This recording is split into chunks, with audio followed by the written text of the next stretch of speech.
I remember we were there, it was me, Larry, and Neil, all sick. We were wiped out.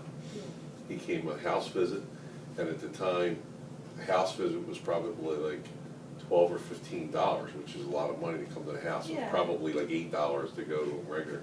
And I remember, she's like, "What do I owe you, doctor?" He says, "Well, that's like $45. He goes, "I can't charge you that." He says, "Just give me 25 hours or something." It was like, he just cut, it was great. And I was young, I'm thinking, man, that was really nice. You know? He said to my mother, "Well, I'm going to get married." He said, got another week to go and I'm going to get married." She said, "Oh, no." And he said, "Why would you say that?" She said, "Oh, you're so nice and you're so pleasant. You get married, you're going to get cranky." He's like to bet the horses. If you went to him on a Saturday, he was real nice. And I said, "What time are you here till tonight, doctor?" He said, "How many people are out there?" I said, "Like 2 or 3 or something." He'd say, "No, we'll crack right after that." Talk about some horses. He's the one that ran around the room. Yeah. No, you ran around the room. No. He did. And he sat down. He said, "I can't do this." He wouldn't give him the needle. And you said, "It's in your pocket." He goes, "Son, it's not in my pocket." He pulled the stuff out of his He just pocket. sit there with a cigarette. He was on my. I He took was on my you lap. guys to a party with a Christmas party. I remember Bobby anyway, and probably Neil, whether you were born and you or not, I don't know. But every kid that was there got a present from Santa Claus. And everybody opened up their present, they were happy, and Bobby had a face down to here. You didn't like the present he got, you wanted to give it back. I was embarrassed, it was so bad. And when I went to the doctors, I told the doctor, I said, "There's something wrong. I can't imagine him being like that." Yeah. And he looked at me, he said, "I think he's going to grow up fine and be very successful. He's just made up his mind, he knows what he likes." Yeah. I mean, you could talk you could tell him anything, you could talk right back to him. I told you that when Danny was sick, I would take him to Dr. Kaplan, and then a shot came on at the pediatrician. He would ask, "Did you take him? Did he get a shot?" Yep.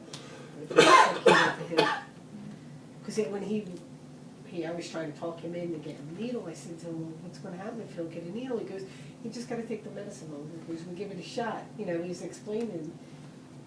It was like a regular doctor's office, a little waiting room, and then we go right in, it's his big office with his desk there and all that. He named one of his kids Neil, and I thought I was, Right in Southwest of the house. He was great though. Yeah. He 2, was, 4, and 16.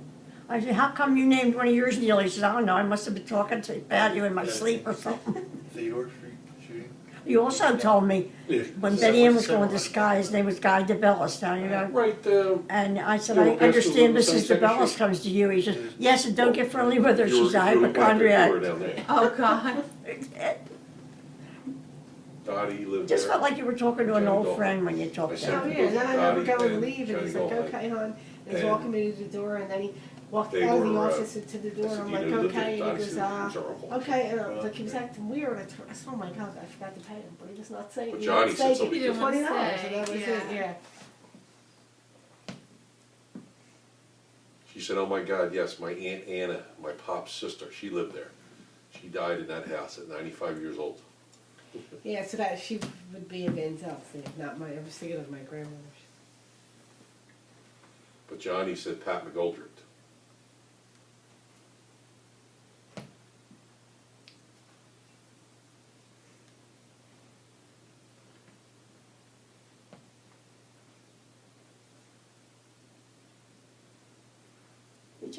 I just get amazed. The little goes up and the eye twinkles, and I want know. to smile. I want to talk to you. I really do want to talk to you. She's funny when her eyes are open, too, because she kind of stares at you, and you're like, what is she thinking? Yeah, what's going through her mind? She'll narrow her eyes a little bit, like, I've seen Such this a face a pretty- lot. yeah. So Richard? beautiful. He was actually, stopped out last night He stopped here? for a little bit. No, I went over Oh. about, he had to work, actually to work Christmas party. He drove my girls. Fields right too. Yeah. And then moved. Just a couple. Uh-oh. I got a gas pain. Uh-oh. I think. Got a gas pain? You'll know if she has a gas pain, trust me. I heard her fart the other night. Cheers. Whoa.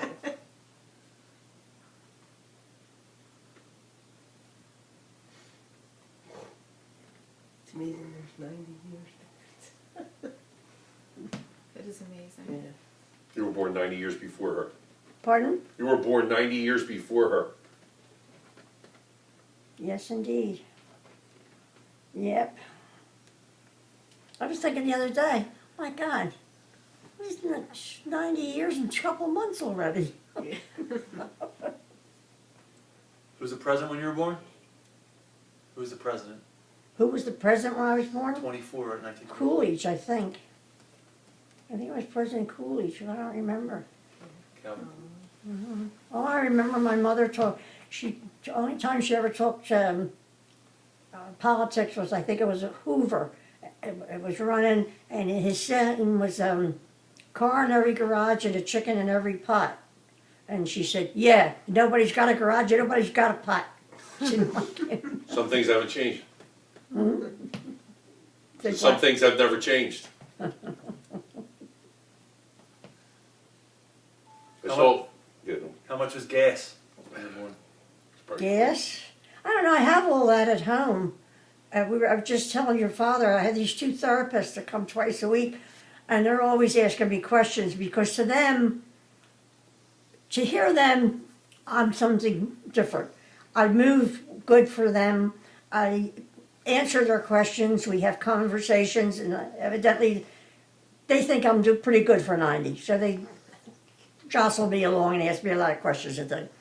And Well, one's going I went and got this paper out that I've had for when I was born, and they couldn't get over it. The only one I remember is telling your daddy today, a loaf of bread was 12 cents the year I was born. And then it tells you different things that happened, and it says Academy Award winner. And underneath it, it says Academy Awards did not start until 3 years after I this. do remember seeing, yeah, I was just looking up before your party. I was just looking up stuff about the year. And I saw that. I said, Academy Awards weren't even, there was no best movie that year. And then the one your mother and father put in my birthday card said that Kleenex were invented the year I was born. Yeah, we like That's that. a And I thought that was great that they did that just for me. The thing that I think is cool, not when you were born, but during the wartime, I remember you telling me they would give you a voucher. In your case, you had a growing family to get a washer. And I'm like, oh, you got a free washer? Like, no, it was just a voucher for you to be able to buy it. And you actually traded with somebody, butter vouchers. They weren't free vouchers. also- They were vouchers for you to be able to buy it because it was Yeah. When your father came home and we were buying the house on 61st Street, it didn't have a stove. And that was all metal, and you had to have a reason to have a range. And the ones that got it were the ones who were married with children. And I took little Bernice and little Charles with me down to the